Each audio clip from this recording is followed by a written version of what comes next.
창세기 1장 14절에 보면 이런 말씀이 있습니다. 하나님께서 천지를 창조하실 때 하나님이 이르시되 하늘의 궁창에 광명체들이 있어 낮과 밤을 나누게 하고 그것들로 징조와 계절과 날과 해를 이루게 하라. 궁창에 광명체, 빛을 내는 광명체들을 두어서 낮과 밤을 나누게 하는데 그것들로 말미암아 낮과 밤을 나누는 것으로 끝나는 게 아니라 징조를 그리고 계절과 날과 해를 이루게 하라. 하루를 이야기할 때 우리는 보통 아침을 하루의 시작이라고 이야기를 해요. 근데 유대인들은 하루의 시작이 저녁입니다. 저녁이 하루의 시작이 되고 그리고 그 다음날 저녁 때까지가 하루입니다. 그래서 성경에도 보면 저녁이 되며 아침이 되니 이는 첫째 날이니라 그러고 말씀을 합니다. 이 아침과 저녁, 제가 여러 번 설교하면서 그런 말씀을 드렸는데 그냥 해가 뜨니까 아침이고 해가 지니까 저녁이 되는 게 아니라 이 안에 징조가 있다. 징조. 다시 말하면 징조라는 말은 아침과 저녁, 봄, 여름, 가을, 겨울을 통해서 우리에게 주는 메시지가 있다는 거예요. 메시지가 있다.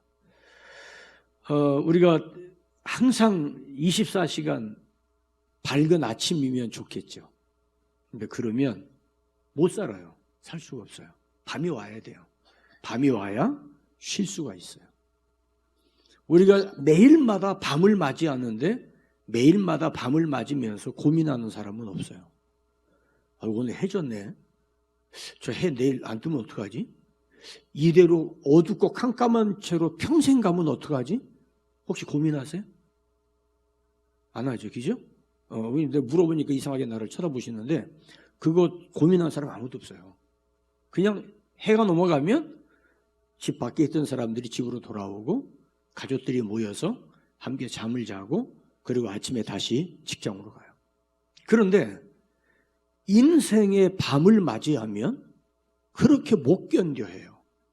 인생의 밤, 내 삶의 사업의 밤, 건강의 밤, 이 밤을 맞으면 평생 이 밤에 지나가지 않을 것처럼 절망하거나 좌절하거나 포기하거나 그럽니다. 그 이상하죠? 매일매일마다 밤을 맞이하면서 왜 인생의 밤은 그렇게 두려워하죠? 그 밤이 영원한 게 아닌데 잠깐 지나갈 텐데 그러면 다시 아침이 올 텐데 그래서 아침과 저녁이 우리에게 오지만 그 가운데 징조가 있어요. 우리가 가끔 소그룹에서 모이면 이게 첫 번째 모임을 할 때 그런 질문을 해요. 당신에게 있어서 인생의 겨울은 언제였습니까? 당신의 인생의 겨울은 언제였습니까? 라고 물으면 가장 힘들고 어려웠을 때, 아팠을 때, 아니면은 고통이었을 때를 겨울이라고 이야기를 해요. 근데 그 겨울이 수십 년 동안 계속되나요? 아니죠. 반드시 겨울을 지나야 봄이 와요. 여러분 엊그저께까지만 해도 밤 다시 영하 7도, 8도로 기온이 떨어졌어요. 겨울이 다시 오나? 고민하는 사람은 아무도 없어요. 왜요? 꽃샘추위가 겨울은 아니에요. 꽃샘추위가 왔다는 말은 이미 봄이 시작되었다는 의미이기 때문이에요. 그래서 우리는 하나님의 백성들이 내가 인생에 살면서 경험하는 많은 겨울들, 밤들, 고통들, 괴로움들이 있지만 우리는 이것 때문에 고민하거나 이것 때문에 좌절하지 않아요. 왜냐하면 그 가운데 하나님의 메시지가 우리에게 분명히 있다는 사실을 알기 때문이죠. 여러분, 온 세계가 2024년을 맞았어요. 벌써 2달이 지나고 3개월째 지금 접어 들어갑니다. 2022년 2월 24일 날 러시아가 우크라이나 키우를 공격하면서 러시아와 우크라이나 전쟁이 시작이 되었습니다. 그리고 작년 10월 27일 하마스가 이스라엘 축제 때 어마어마한 일을 벌임으로 인해서 팔레스타인 전쟁이 다시 시작이 되었습니다. 2024년 1월 1일 일본 이시카와현 노토 지방에 진도 7.6의 강진이 몰아닥쳤습니다. 지역마다 시대마다 이런 밤을, 겨울을 맞이합니다. 근데 그것으로 인류가 망하지는 않습니다.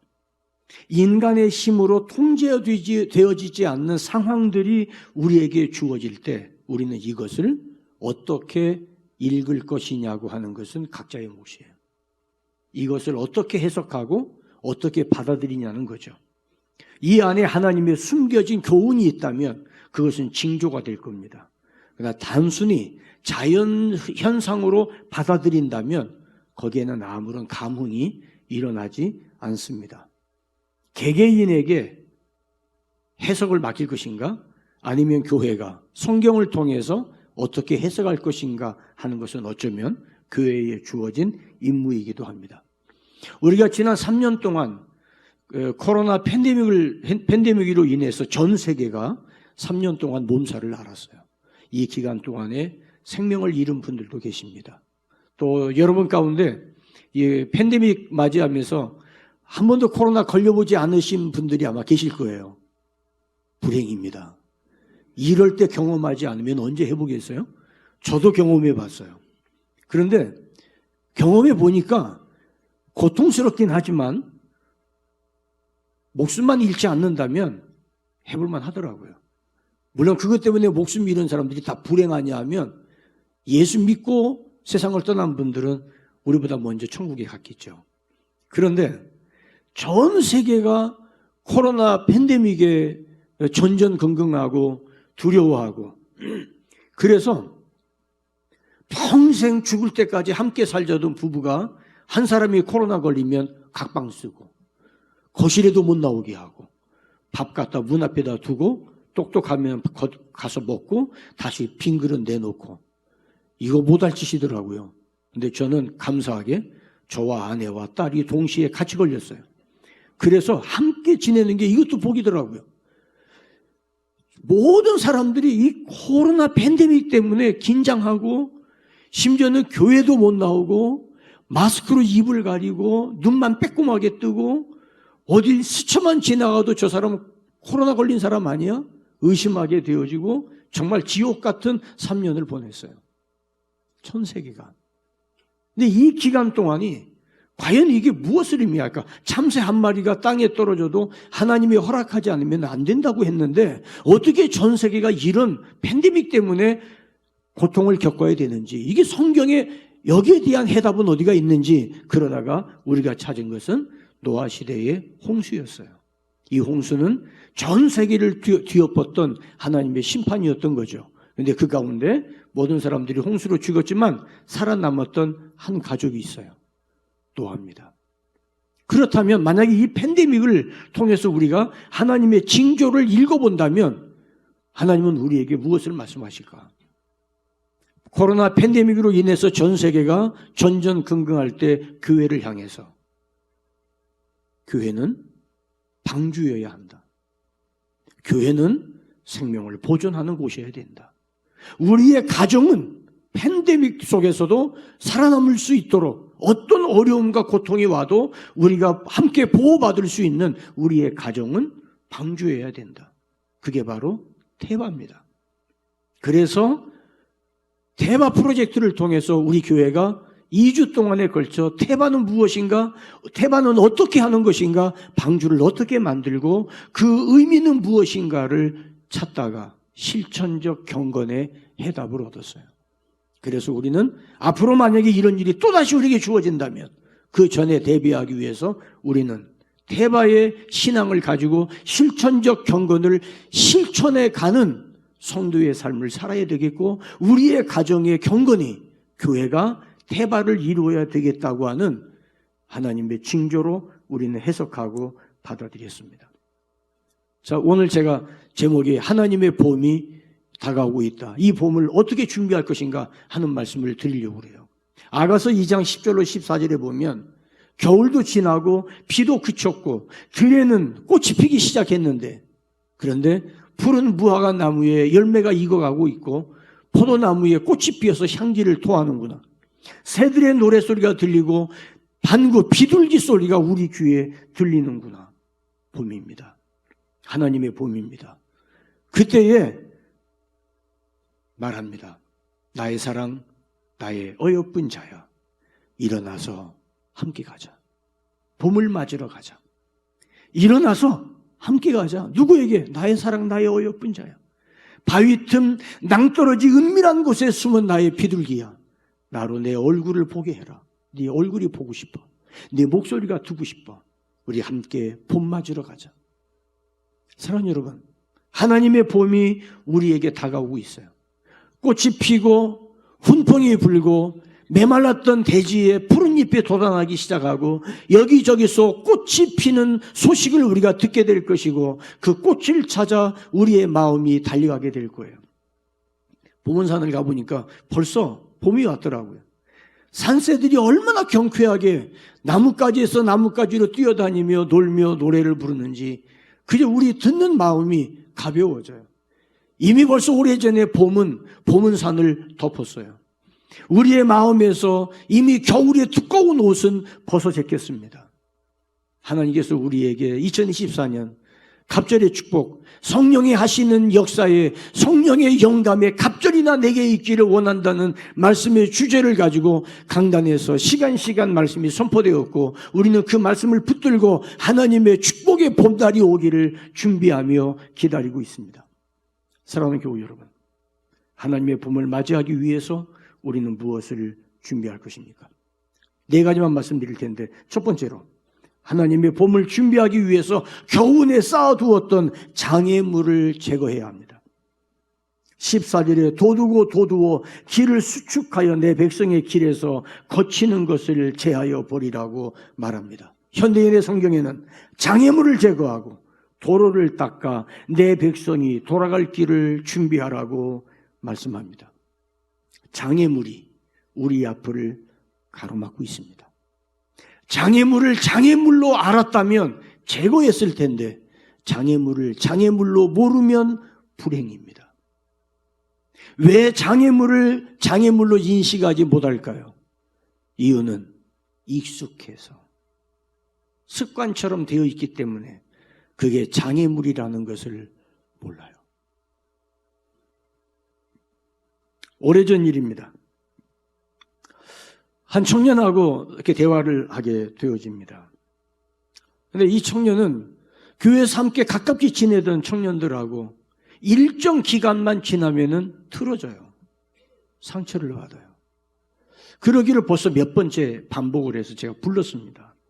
불러서 제가 물어봤어요. 너는 어디서 컸냐? 내가 금산에서 태어나서 금산에서 컸더라고요. 그래서 고향에서 친구들은 어떤 친구들이 있었어? 얘기하다가 부모에 대한 이야기를 물어봤어요. 너네 집에 아버지는, 어머니는 어떤 분이야? 그리고 이 얘기하다 보니까 아버지가 알코올 중독자였어요. 그래서 늘 집에만 돌아오면 집에서 가족들을 괴롭히고 언성이 높아지고 늘 싸우고 그래서 아버지가 있으면 불편했어요. 그래서 자기도 대전으로 나와서 공부한다고 나와 있다는 거예요. 그래서 제가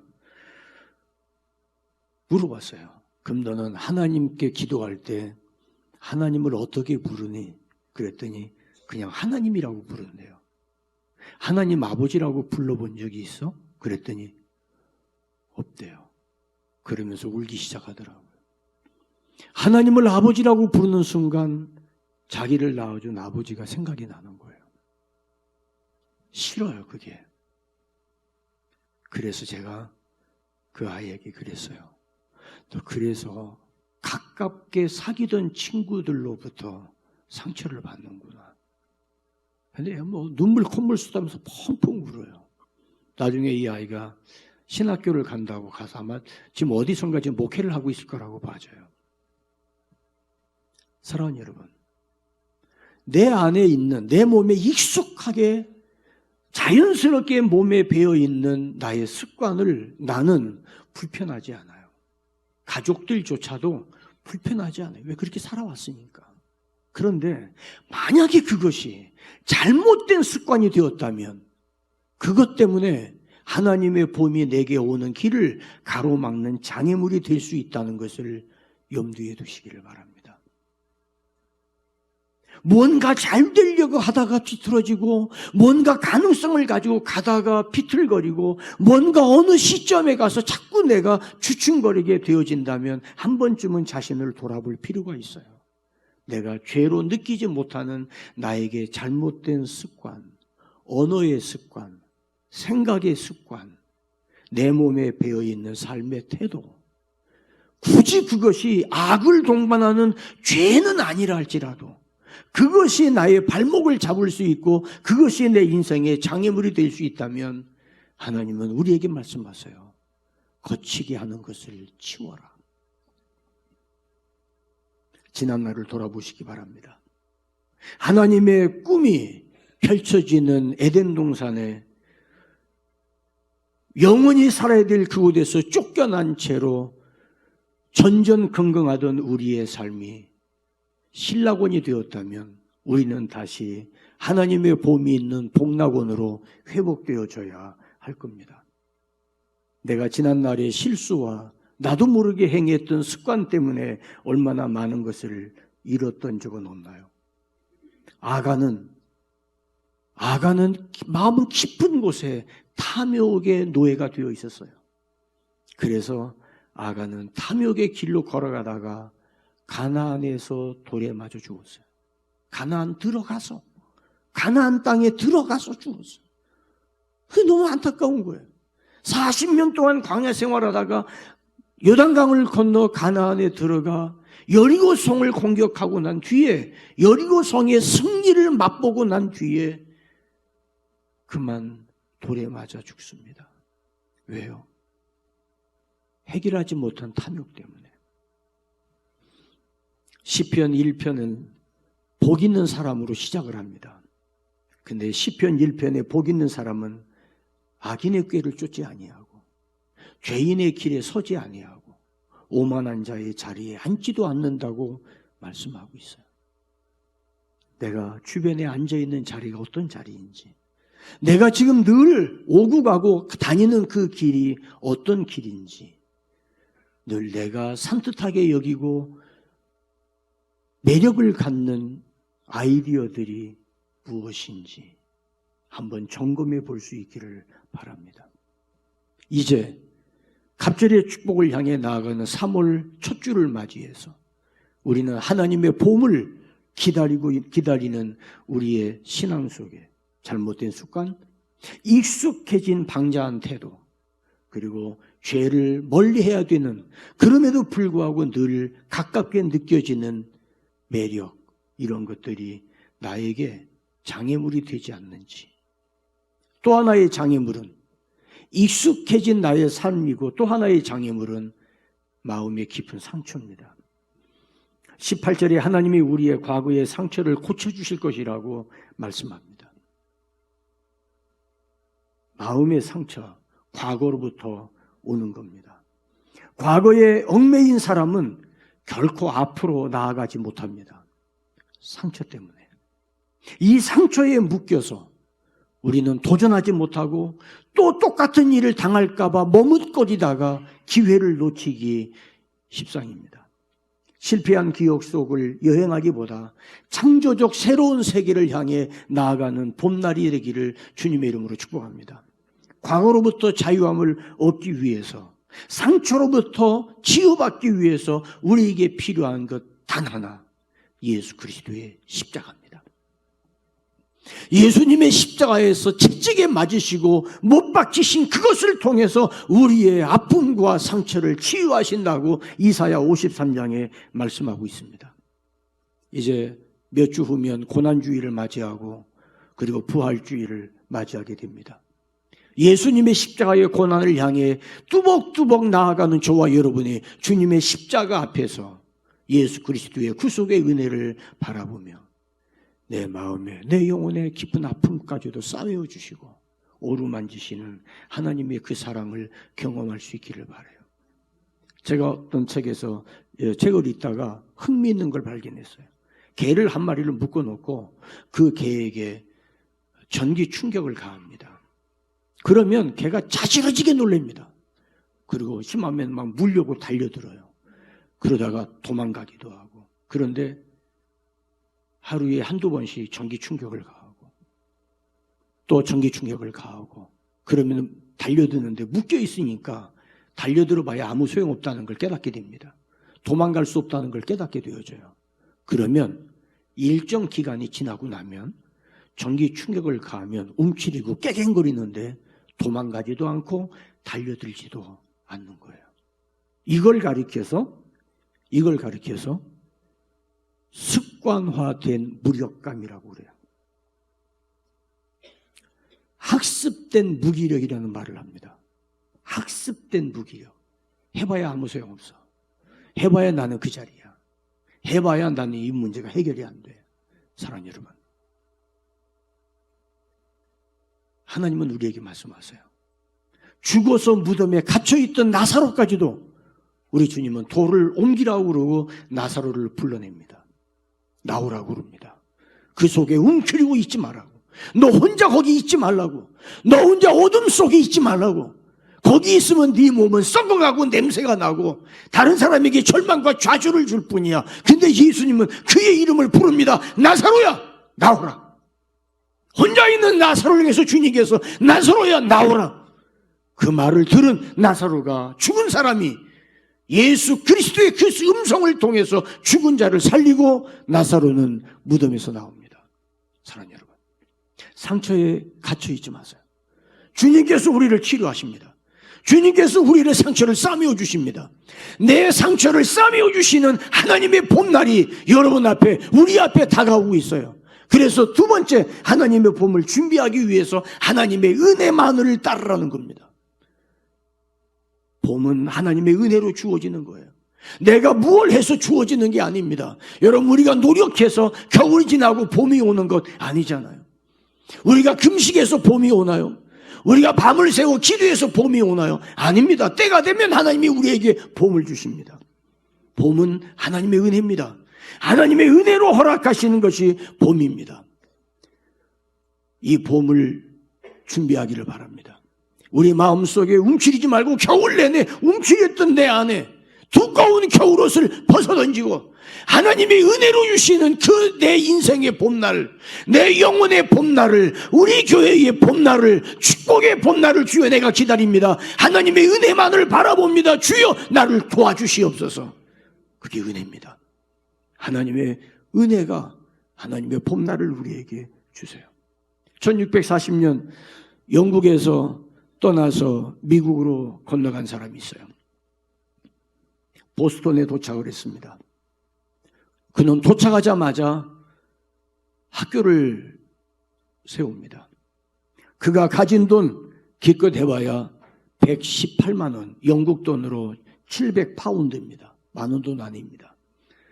그 작은 돈을 가지고 학교를 세우고 그가 200권의 책을 가지고 와서 200권의 책을 도서관이라고 해놓고 학교를 세워요. 인재를 키워야 된다고, 사람의 생각을 깨워야 된다고, 그래서 학교를 세우고 1년 만에 세상을 떠납니다. 그런데 그 학교가 세계를 향해서 지성의 대표자가 되는 학교가 되었어요. 하버드 대학교입니다. 고작 118만 원의 적은 돈과 200권밖에 되지 않는 작은 도서를 가지고 시작했던 그 학교가 1640년이 지나 2000년대가 되어지면서 세계적인 명문 대학이 되어졌어요. 저는 우리 다니엘 아카데미가 그런 학교가 되기를 기대합니다. 할렐루야. 시작은 미약하지만 과연 이 학교가 어떻게 될지 아무도 모르지만 분명한 것은 학교는, 하나님의 진리를 가지고 시작한 학교는 망하지 않습니다. 하나님은 꿈을 가진 사람을 통해서 일하십니다.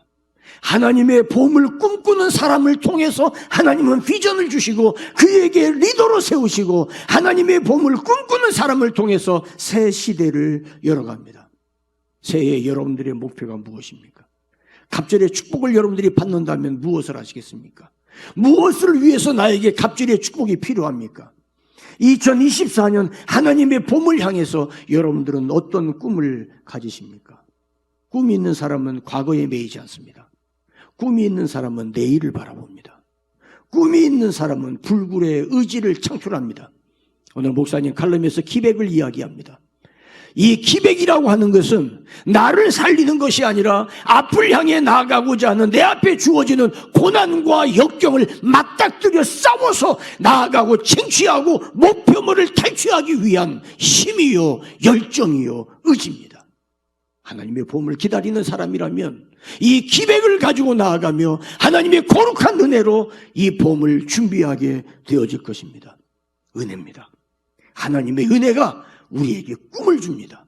하나님의 꿈을 붙든 사람이 하나님의 은혜를 고백하게 되어집니다.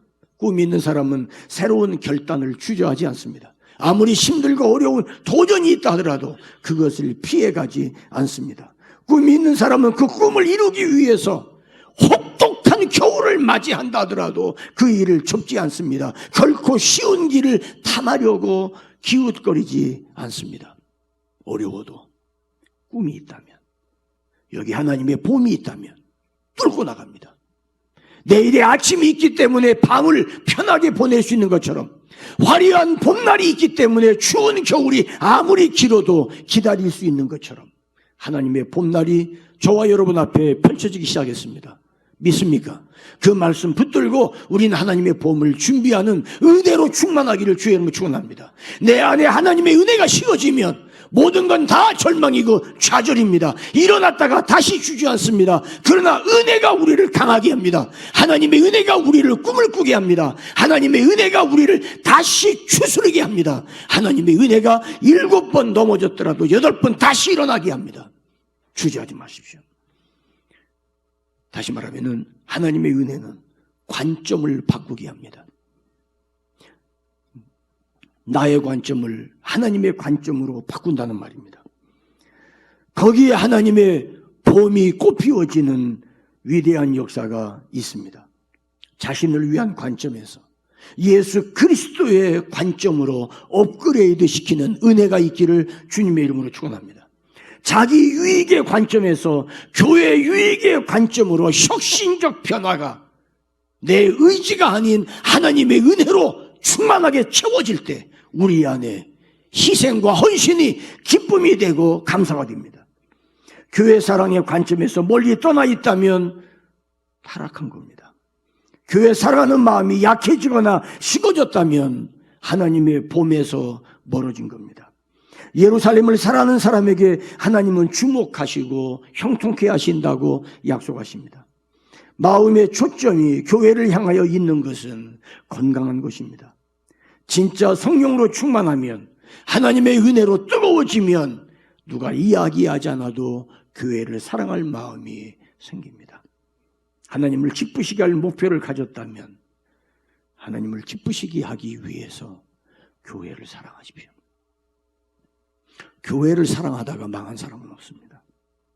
은혜 받으면 받을수록 교회가 그리워지고 교회가 사랑스러워지고 은혜를 받으면 받을수록 더 은혜 받고 싶어지고 은혜가 임하면 임할수록 은혜에 대한 갈망이 더 깊어집니다. 교회를 사랑하는 사람에게 하나님의 관심은 집중되어 있습니다. 내가 속한 교회를 사랑하지 않으면서 하나님을 사랑한다는 것은 있을 수 없습니다. 하나님을 위해 일하겠다는 것은 교회를 위해 헌신하겠다는 의미입니다. 여러분들 그 자리가 여러분들 사역의 현장입니다. 이제는 하나님의 일을 하겠다는 결심으로 사역의 현장에서 교회를 더욱 뜨겁게 사랑하십시오. 소비적인 사람이 되지 말고 창조적이고 생산적인 사람이 되십시오. 하나님은 거기에 따뜻한 하나님의 봄의 햇살을 비추어 주실 것입니다. 오늘 본문은 이스라엘이 다시 돌아오는 하나님의 봄을 말씀합니다. 그들은 하나님께로 돌아와서 하나님을 섬기는 일에 다시 헌신할 것이라고 약속합니다. 하나님을 기쁘시게 하기 위해서 인생의 목표를, 인생의 관점을 수정해야 합니다. 하나님을 존귀히 여기는 자를 하나님도 존귀히 여기실 것입니다. 예루살렘을 사랑함으로 희생적 헌신을 기뻐하게 될 것입니다. 세 번째로, 하나님의 봄을 준비하기 위해 주저하지 말고 치료받으십시오. 주저하지 말고 치료받으십시오. 예수님은 치료자 중에 치료자입니다. 우리 예수님은 파업하지 않으십니다. 우리 예수님 병원에 가면 항상 문은 열려 있습니다. 때로는 예수님이 직접 왕제나 오시고 찾아다니면서 치료하십니다. 오늘 여기 본문에 보면 15절에 개혁성경에는 소성케 하시는 영이라고 했는데 우리 개혁 개정판에는 영을 소생시키고 마음을 소생시킨다고 반복해서 말씀합니다. 소생시킨다는 말은 일으킨다는 말입니다. 회복시킨다는 말입니다. 고쳐준다는 말입니다. 아멘입니까? 따라하시겠습니다. 주여, 내 마음을 어루만져 주옵소서. 주여, 나를 고쳐주시옵소서. 사랑하는 여러분, 제가 아까 과거의 상처를 이야기했는데 과거의 상처가 아무리 깊고 아무리 커도 주님의 사랑을 경험하는 순간 그 모든 상처는 봄에 눈 녹듯이 다 녹아집니다. 하나님의 나를 향한 하나님의 그 깊은 사랑을 경험하고 그 사랑의 한가운데 머무는 순간 지난날의 원망과 불평과 불평등과 내가 겪었던 많은 것들이 다 사라집니다. 너는 사랑받기 위해 태어난 하나님의 자녀야.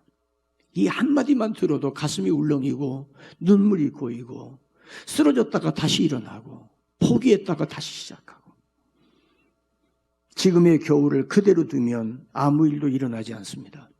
하나님이 치료하셔서 내 몸에 새봄이 새살이 돋듯이 내 마음에 새봄이 그래서 일어날 수 있도록 내 영혼에 새봄이 하나님의 은혜에 잠기도록 패역하여 여전히 자기 마음의 길을 걷는 자에게 하나님의 은혜가 필요합니다.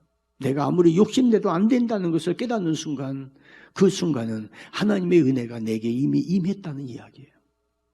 사랑하는 여러분, 저는 성경을 읽다가 한 번은 그런 생각을 했어요. 이 뭐야? 아니 회개하지 않는데도 하나님이 은혜 주신다고? 이건 불공평한 거 아니야? 그런데요, 성경에 보면 돌아오지 않는 자들을 하나님이 사랑해 주시고 여전히 탐욕과 죄악 속에 빠져 있는 자를 하나님이 긍휼히 여기시고 끊임없이 그러세요. 근데 기가 막힌 거는요, 하나님의 은혜를 입으면 내가 잘못 가고 있다는 걸 깨닫게 되어져요. 하나님의 은혜가 먼저 내게 임하면 내가 죄인이었다는 것을 발견하게 되어져요. 하나님의 은혜와 사랑이 나를 뒤덮으면 내가 그동안 얼마나 잘못된 곳에 갇혀 있었던가를 깨닫게 되어져요. 내가 깨닫고 은혜를 받는 게 아니라 은혜를 받으면 깨닫게 됩니다. 이게 은혜입니다. 아멘입니까? 아멘입니까? 그래서 하나님이 우리를 그 은혜로 치료하시는 거예요. 그 은혜가 나를 새로운 일을 향해서 새롭게 준비하도록 도와주십니다. 갑절의 축복을 위해서 하나님은 나에게 새로운 것을 도전하게 하세요. 마음의 생각이 전혀 새롭도록 은혜로 나를 바꾸게 하세요. 하나님의 은혜가 내게 임하면 새로운 걸 보게 됩니다. 하나님의 은혜가 내게 임하면 무엇이 진짜 중요한가를 새롭게 발견하게 되어져요. 부정적인 생각으로 움츠렸던 마음에 하나님의 은혜가 임하면 나도 해볼 수 있겠다는 생각이 꿈틀거리기 시작합니다. 하나님의 은혜가 내게 임하면 비판적이고 소극적이었던 내 안에 오히려 긍정적이고 능동적인 도전 정신이 내 안에 충만하게 되어집니다. 고질적 마음의 병을 치료받기 원한다면 예수 그리스도의 은혜 앞에 서십시오. 예수님께서 베데스다 연못에 가셨어요. 딱 봐도 거기 모여있는 환자들 중에 최고 고참이 하나 있어요. 38년 된 병자입니다. 예수님이 그 사람에게 다가갔습니다. 낫고 싶으냐? 그걸 말이라고 합니까? 내가 대표입니다. 내가 제일 오래됐습니다. 나 38년 됐는데 천사가 내려와서 물을 흔들면 제일 먼저 들어가는 사람이 치료를 받는데 천사가 와서 물을 흔들어 내가 가려고 하면 다른 사람이 먼저 들어가고 아니면 나를 저기다 데려다 줄 사람이 아무도 없어서 내가 38년째 여기 있습니다. 어떻게 보면 이런 생각도 들어가요. 천사가 내려와서 물을 동할 때 다른 사람 먼저 내려가라고 배려하다가 38년 된 건 아닌가? 그랬다면 얼마나 좋겠어요. 그건 아닌 것 같아요.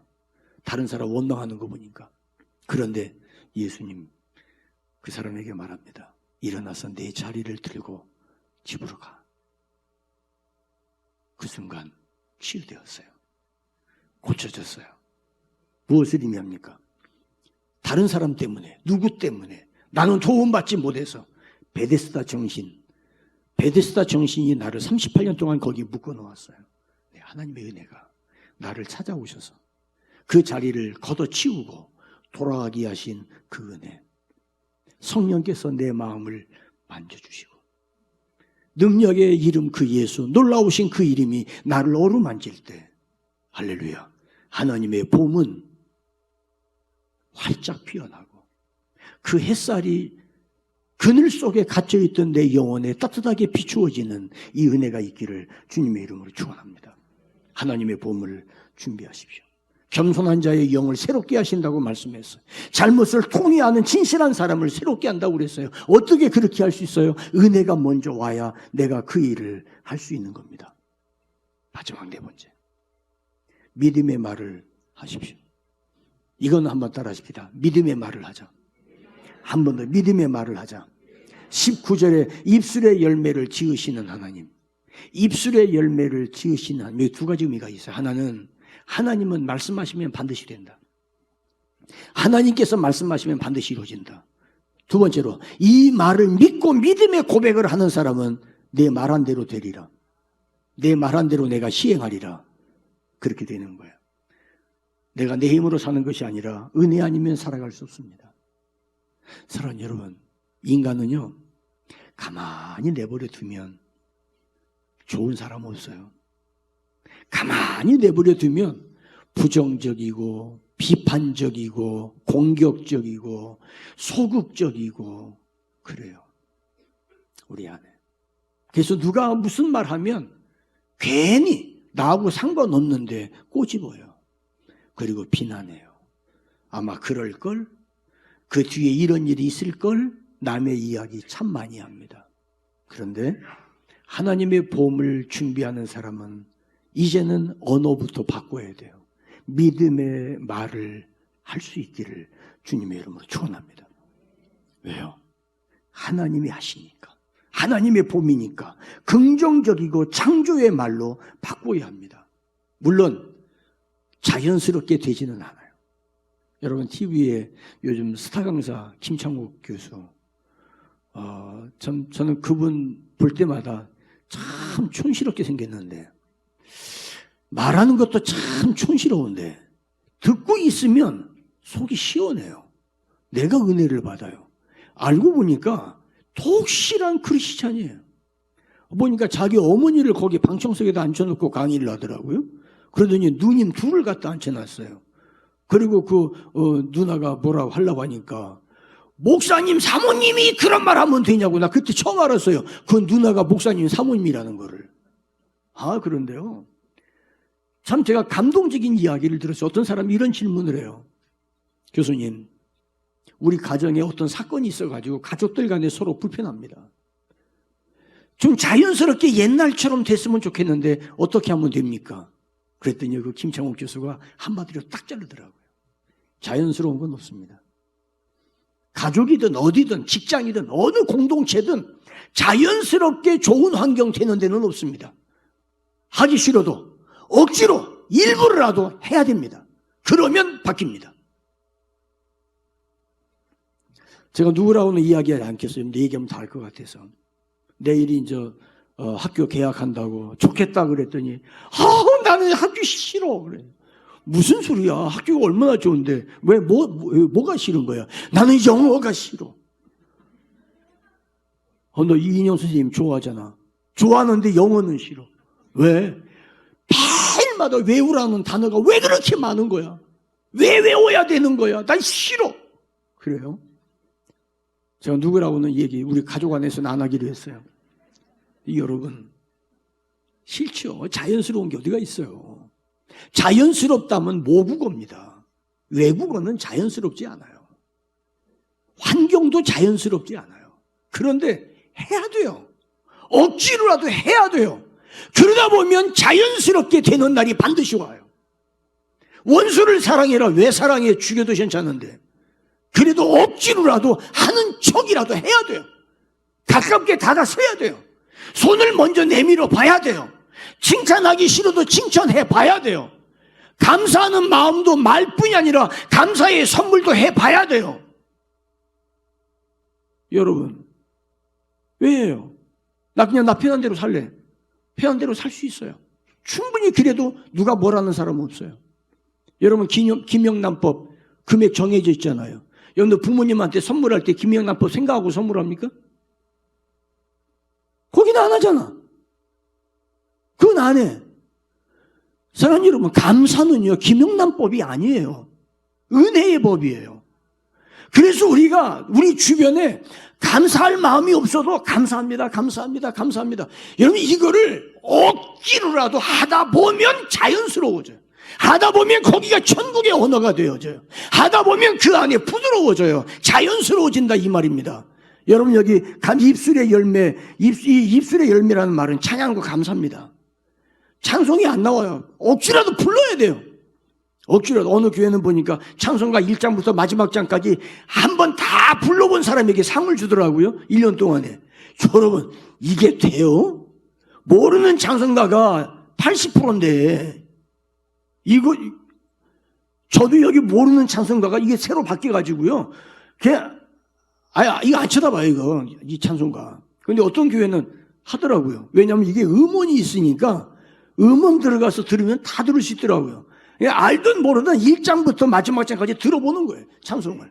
놀라운 거는 그 찬송을 들어보는 가운데 내가 배우지 못해도 익숙하지 않아도 그 찬송을 듣는 가운데 내 영혼이 깨어나요. 말씀을 듣는 가운데 잠들었던 내 영혼이 눈을 떠요. 아멘입니까? 그래서 우리는 어색하지만, 익숙하지 않지만, 내가 감사하려고 하고 손이라도 잡아주고 내가 먼저 어깨에 손을 얹어주고 내가 가깝게 다가서고 힘들어. 못해. 자, 그냥 나 이대로 살다가 나 그냥 혼자 살다 죽을래. 그러지 말고 하나님의 보물을 준비한다면 먼저 손 내미세요. 먼저 다가가세요. 먼저 웃어주세요. 먼저 믿음의 말을 하세요. 하나님이 들으십니다. 아멘입니까? 제가 여러분들에게 한마디 한마디 할 테니까 여러분들은 그 말 끝나면 하나님께서 들으십니다를 해보시기 바랍니다. 한번 해볼까요? 자, 믿음의 말을 하십시오. 확실히 훈련이 잘 된 교회는 한 번에 한 방에 끝나. 한 방에. 자, 계속해서 해봅니다. 소망의 말을 쏟아내십시오. 은혜 끼치는 말을 하십시오. 사랑의 언어를 창조하십시오. 경건한 말을 주고받으십시오. 감사하는 말을 하십시오. 할렐루야. 누가 들으세요? 하나님이 들으세요. 내가 익숙하지 않지만, 불편하지만, 그러나 하다 보면 내 안에 하나님의 은혜가 싹이 듭니다. 그 안에 나도 모르는 사이에 따뜻한 하나님의 봄날 햇볕이 그늘진 내 마음에 따뜻하게 비춰져요. 저는 옛날에 살던 집, 교회를 개척하기 전에 살던 집부터 시작해서 교회를 개척했을 때 사택이 햇빛 한 점도 들어오지 않는 어두컴컴한 방에서 살았어요. 첫 번째 교회를 건축하고 그 뒤에 사택을 뒀는데 거기도 햇빛이 들어오지 않기는 마찬가지였어요. 그러다가 이 교회를 건축할 때 잠깐 아파트에 나가 있었어요. 이사가고 나서 그 이튿날 아침에 딱 됐는데 와, 햇살이요. 거실 한가운데까지 햇살이 들어오는데 와, 여기가 천국이구나. 와, 햇살이 여기까지 들어오네. 그래서 아침에 교회 안 오고요. 햇살에 큰 대자로 누워봤어요. 너무 좋더라고요. 내 마음에 그늘진 마음밭에 추운 마음에 하나님의 은혜의 햇살이 내 마음의 거실 한가운데까지 그 빛이 비추인다면 거기에 새들의 노래가 꽃이 피는 나무들이 우리의 영혼을 춤추게 할 겁니다. 우리의 대화 속에 교회 안에 은혜가 흐르게 합시다. 은혜 아니면 살아갈 수 없습니다. 상처 받지 마세요.